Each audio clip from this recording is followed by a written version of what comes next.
If you've been hurt in a car accident that wasn't your fault, you're probably wondering, should I hire a lawyer?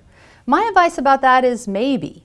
If you're in a car accident where there's not a lot of damage, you're not hurt very badly, and fault is pretty clear, those are the kind of accidents that get resolved without lawyers being involved all the time, and in my opinion, they should.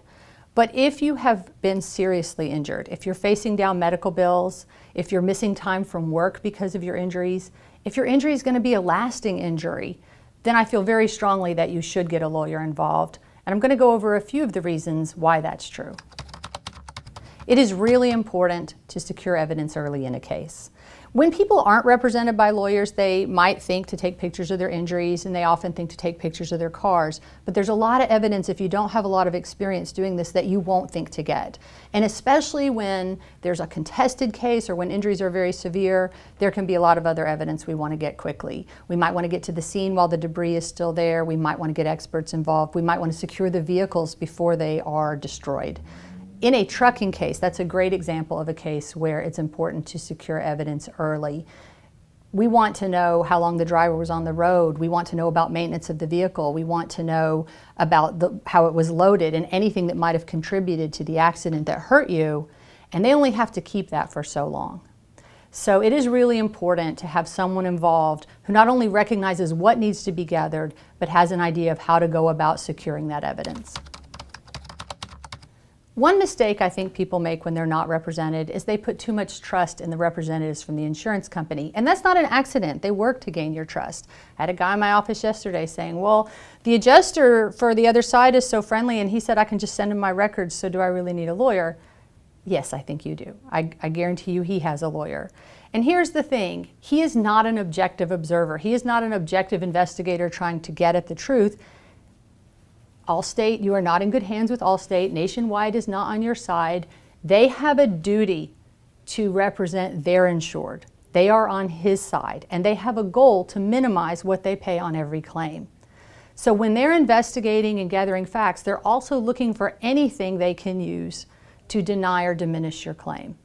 So it is really important to keep that in mind. When we approach a case, we never let an insurance representative talk to our clients without the attorney present. If you've been hurt badly, it is possible that the insurance on the car that caused the collision is not going to be enough to get you back on your feet, to cover your medical bills, to cover your wage loss, to compensate you for your pain and suffering. But it is possible that there's other insurance out there that will help make you whole. It's not always obvious where to find that. I practice in Kentucky and Tennessee, and I can tell you it's not obvious to people where to look for other coverage, and I think if they're unrepresented, they sometimes miss it.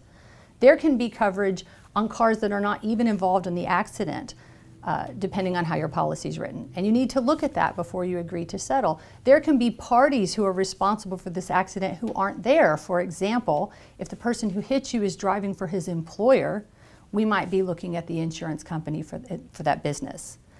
This brings me back to my last point, which is if you're just dealing with a liability adjuster and trying to get a claim settled, he is not going to be able to advise you about other coverages that are out there. He's certainly not going to tell you that the guy you have a claim against may have another policy that applies to this loss, or that his employer may have a policy that applies to this loss. And most importantly, he's not going to tell you, he's not going to be able to advise you that there are other steps you should take to preserve your other claims, because if you just release his insured, you may be giving up those other claims that you don't even know you have. It is not his job to protect you from that mistake. It's my job. Let's talk about the settlement offer. One mistake that people make when they're not represented is that they settle too early. And it's easy to do that because insurance companies are pushing you to do that. They like to get in and make an offer before you really know how badly you're hurt. And in my experience, it's often the case that people assume they're going to be a little sore after an accident and then they're going to feel better. But that sore shoulder sometimes ends up not getting better and being shoulder surgery. So if you've taken a small offer and then later you have shoulder surgery, you have bills they didn't cover, you have pain and suffering they owed you for that they didn't pay. So we advise our clients to finish medical treatment and really know how badly you're hurt before you settle the claim. And also, we consider losses you have that may not occur to you. For example, future medical expenses. So I had a client who was in her 20s and had to have a total knee replacement. They're paying for that. There's not an argument there. But my argument is she almost certainly will have to have a second knee replacement during her lifetime. We get the doctor to estimate the cost of that. That is part of our claim and part of our recovery for her. So if you're not represented, I think it is very easy to leave money on the table that you deserve and should recover. Those are the most important points I thought to talk to you about today. There are certainly a lot more things we could cover, and you may have a lot of questions left. Just know that you are welcome to call us, and we'll be glad to go over those things with you.